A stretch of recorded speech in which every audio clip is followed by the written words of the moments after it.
Seja bem-vindo a mais um dia de leitura da palavra. Hoje chegamos a um momento muito marcante do Evangelho de Marcos. Vamos ler os capítulos 13 e 14. Jesus fala sobre os sinais do fim, que é o que a gente sempre fica questionando, sempre quer saber. Mas também nos mostra algo ainda mais importante: como viver preparados todos os dias até aquele grande dia.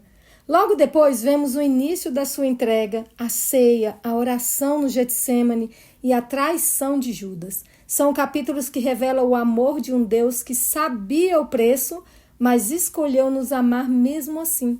Então, pegue a sua Bíblia e vem comigo, porque hoje a leitura vai falar fundo ao nosso coração. Vamos pedir a bênção de Deus através de uma oração. Deus querido, nosso Pai Celestial, estamos mais uma vez diante da Tua Palavra. Pedimos que o Senhor fique juntinho de cada um de nós, nos dê sabedoria e inteligência para compreendermos tudo aquilo que formos ler. E que a leitura de hoje transforme a nossa vida. Em nome de Jesus, amém. Bíblia aberta, Marcos capítulo 13, o sermão profético, a destruição do templo. Quando Jesus estava saindo do templo, um dos seus discípulos lhe disse: Mestre, que pedras, que construções! Mas Jesus respondeu: Você está vendo estas grandes construções? Não ficará aqui pedra sobre pedra que não seja derrubada.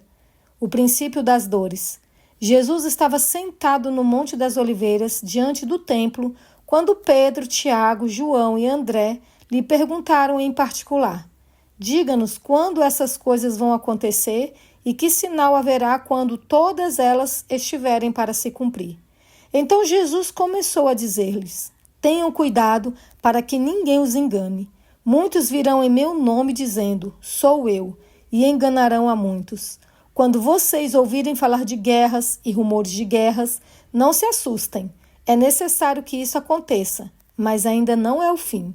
Porque nação se levantará contra nação e reino contra reino.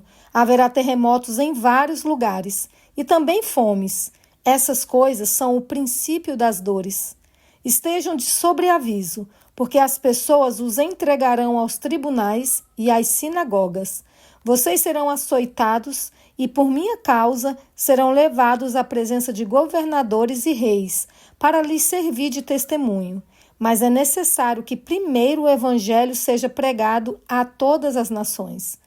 Quando, pois, levarem vocês para os entregar, não se preocupem com o que irão dizer, mas digam o que lhes for concedido naquela hora, porque não são vocês que estão falando, mas o Espírito Santo. Um irmão entregará à morte outro irmão, e o pai entregará o filho. Haverá filhos que se levantarão contra os seus pais e os matarão. Todos odiarão vocês por causa do meu nome. Aquele, porém, que ficar firme até o fim, esse será salvo. A grande tribulação. Quando, pois, vocês virem o abominável da desolação, situado onde não deve estar, quem lê entenda, então os que estiverem na Judéia fujam para os montes. Quem estiver no terraço, não desça nem entre para tirar de casa alguma coisa. E quem estiver no campo, não volte atrás para buscar a sua capa. Ai das que estiverem grávidas e das que amamentarem naqueles dias. Orem para que isso não aconteça no inverno, porque aqueles dias serão de tamanha tribulação, como nunca houve desde o princípio do mundo criado por Deus até agora, e nunca jamais haverá. Se o Senhor não tivesse abreviado aqueles dias, ninguém seria salvo. Mas por causa dos eleitos que ele escolheu, Deus abreviou tais dias.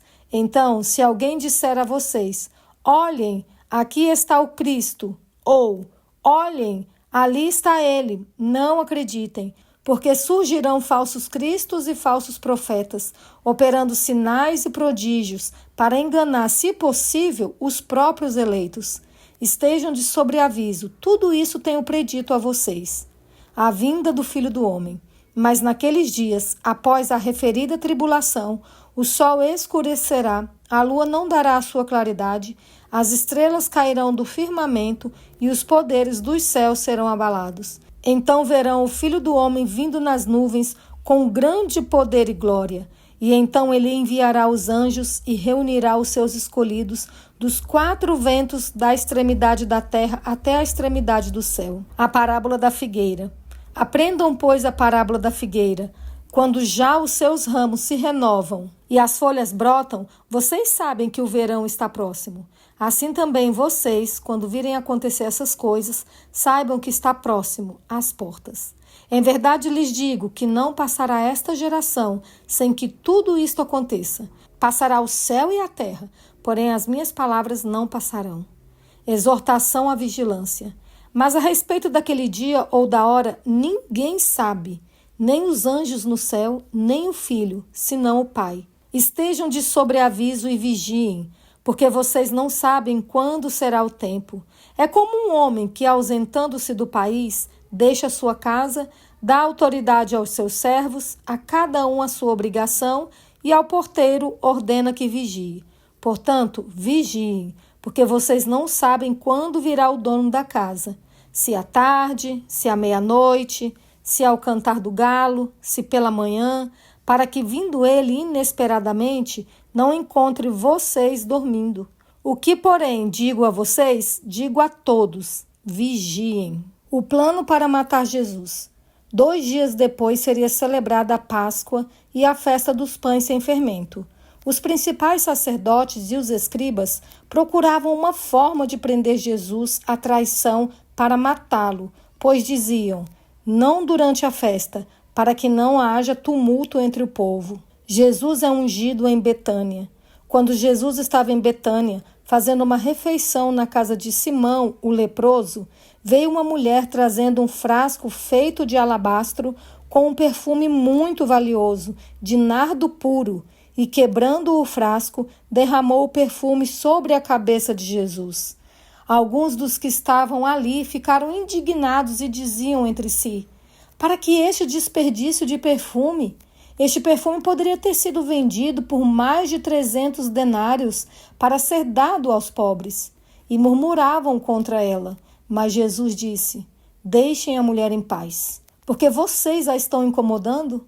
Ela praticou uma boa ação para comigo, porque os pobres estarão sempre com vocês. E quando quiserem, podem fazer-lhe o bem, mas a mim vocês nem sempre terão. Ela fez o que pôde, ungiu o meu corpo antecipadamente para a sepultura. Em verdade lhes digo que onde for pregado em todo o mundo o evangelho, também será contado o que ela fez, para a memória dela. O pacto da traição. E Judas Iscariotes, um dos 12, foi falar com os principais sacerdotes para lhes entregar Jesus. Eles, ouvindo isto, se alegraram e prometeram dar dinheiro a ele. Nesse meio tempo, Judas buscava uma boa ocasião para entregar Jesus. Os discípulos preparam a Páscoa. E no primeiro dia da festa dos pães sem fermento, quando se fazia o sacrifício do cordeiro pascal, os discípulos de Jesus lhe perguntaram: onde quer que façamos os preparativos para que o Senhor possa comer a Páscoa? Então Jesus enviou 2 dos seus discípulos, dizendo-lhes: vão até a cidade. Ali um homem trazendo um cântaro de água sairá ao encontro de vocês. Sigam esse homem e digam ao dono da casa em que ele entrar que o mestre pergunta: onde fica o meu aposento no qual comerei a Páscoa com os meus discípulos? E ele lhes mostrará um espaçoso cenáculo, mobiliado e pronto. Ali façam os preparativos. Os discípulos saíram, foram à cidade e, achando tudo como Jesus lhes tinha dito, prepararam a Páscoa. O traidor é indicado. Ao cair da tarde, Jesus chegou com os 12. Quando estavam à mesa e comiam, Jesus disse: em verdade lhes digo que um de vocês, o que come comigo, vai me trair.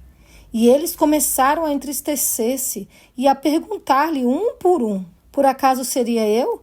Jesus respondeu: é um dos 12, o que comigo põe a mão no prato. Pois o Filho do Homem vai, como está escrito a seu respeito. Mas ai daquele por quem o Filho do Homem está sendo traído. Melhor seria para ele se nunca tivesse nascido. A ceia do Senhor. E enquanto comiam, Jesus pegou um pão e, abençoando-o, o partiu e lhes deu, dizendo: Tomem, isto é o meu corpo. A seguir, Jesus pegou um cálice e, tendo dado graças, o deu aos seus discípulos, e todos beberam dele. Então lhes disse: Isto é o meu sangue, o sangue da aliança, derramado em favor de muitos. Em verdade lhes digo que nunca mais beberei do fruto da videira até aquele dia em que beberei o vinho novo no reino de Deus. E tendo cantado um hino, saíram para o Monte das Oliveiras. Pedro é avisado, e Jesus disse aos discípulos: Serei uma pedra de tropeço para todos vocês, porque está escrito: Ferirei o pastor, e as ovelhas ficarão dispersas. Mas depois da minha ressurreição, irei adiante de vocês para a Galileia. Então Pedro disse a Jesus: Ainda que o Senhor venha a ser um tropeço para todos, não o será para mim. Mas Jesus lhe disse: Em verdade lhe digo que hoje, nesta noite, antes que o galo cante 2 vezes, você me negará 3 vezes. Mas Pedro insistia com mais veemência: Ainda que me seja necessário morrer com o Senhor, de modo nenhum negarei. E todos os outros diziam a mesma coisa. Jesus no Getsêmani. Então foram a um lugar chamado Getsêmani. Ali Jesus disse aos seus discípulos: Sentem-se aqui, enquanto eu vou orar. E levando consigo Pedro, Tiago e João, começou a sentir-se tomado de pavor e de angústia. E lhes disse: A minha alma está profundamente triste até a morte. Fiquem aqui e vigiem. E, adiantando-se um pouco, prostrou-se em terra e orava para que, se possível, lhe fosse poupada aquela hora. E dizia: Abba, Pai, tudo te é possível. Passa de mim este cálice, porém não seja o que eu quero, e sim o que tu queres. E voltando, achou-os dormindo. E disse a Pedro: Simão, você está dormindo? Não conseguiu vigiar nem 1 hora? Vigiem e orem, para que não caiam em tentação. O espírito, na verdade, está pronto, mas a carne é fraca. Retirando-se de novo, orou, repetindo as mesmas palavras. E voltando, achou-os outra vez dormindo, porque os olhos deles estavam pesados e não sabia o que lhe responder. E quando voltou pela 3ª vez, Jesus lhes disse: Vocês ainda estão dormindo e descansando. Basta, chegou a hora. O Filho do Homem está sendo entregue nas mãos dos pecadores. Levantem-se, vamos embora. Eis que o traidor se aproxima. Jesus é preso. E logo, enquanto Jesus ainda falava, chegou Judas, um dos 12, e com ele uma multidão com espadas e porretes, vindas da parte dos principais sacerdotes, escribas e anciãos. Ora, o traidor tinha dado a eles um sinal: Aquele que eu beijar é esse. Prendam e levem-no com segurança. E logo que chegou, aproximando-se de Jesus, Judas disse: Mestre, e o beijou.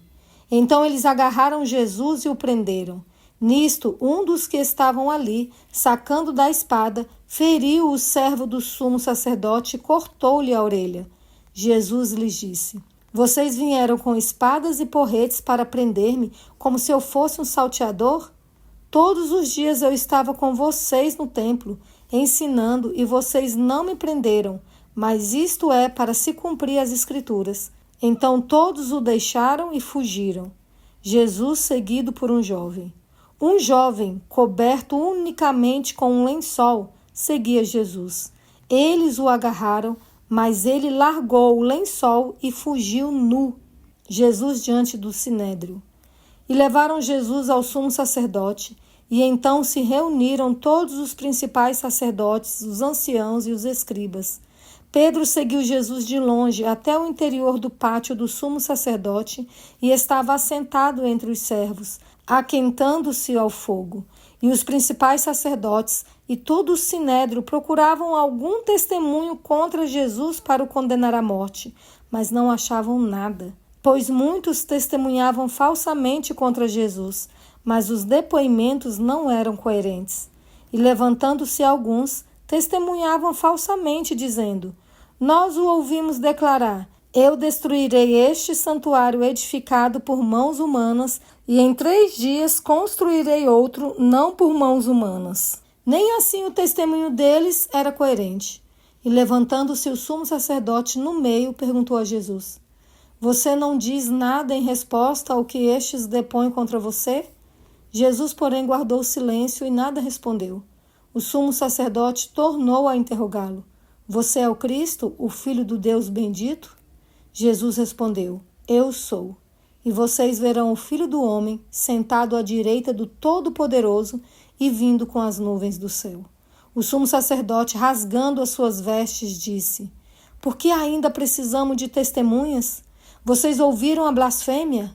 Qual é o parecer de vocês? E todos o julgaram réu de morte. Alguns começaram a cuspir nele, a cobrir-lhe o rosto, a bater nele e dizer-lhe: Profetize! E os guardas davam-lhes bofetadas. Pedro nega Jesus. Estando Pedro embaixo no pátio, veio uma das empregadas do sumo sacerdote e, vendo Pedro que se aquecia, fixou os olhos nele e disse: Você também estava com Jesus o Nazareno. Mas ele negou, dizendo: Não o conheço, nem compreendo o que você está falando. E saiu para o pórtico. E o galo cantou. E a empregada, vendo-o, tornou a dizer aos que estavam ali: Este é um deles. Mas ele negou outra vez. E pouco depois, os que estavam ali disseram outra vez a Pedro: Com certeza você é um deles, porque também é galileu. Ele, porém, começou a praguejar e a jurar: Não conheço esse homem de quem vocês estão falando. E no mesmo instante, o galo cantou pela segunda vez. Então Pedro se lembrou da palavra que Jesus lhe tinha dito: Antes que o galo cante 2 vezes, você me negará 3 vezes. E caindo em si, começou a chorar. Essa foi a leitura de hoje. Jesus sabia tudo o que viria. Sabia sobre a traição, sobre a cruz, a dor, e ainda assim escolheu permanecer fiel até o fim. Ele orou, chorou e disse: Seja feita a tua vontade. Essa é a fé que precisamos ter, porque seguir Jesus não é só entender o fim dos tempos, é estar pronto para quando Ele voltar. Hoje o convite é simples. Volte para Deus enquanto há tempo. Vigie, ore e permaneça firme, porque o mesmo Jesus que foi traído e crucificado é o mesmo que vai voltar para buscar os que o amam. Que Deus abençoe a sua vida e continue fortalecendo a tua fé nesta palavra. Em nome de Jesus, amém. Nos encontramos amanhã para continuarmos a leitura do livro de Marcos. Fiquem todos com Deus.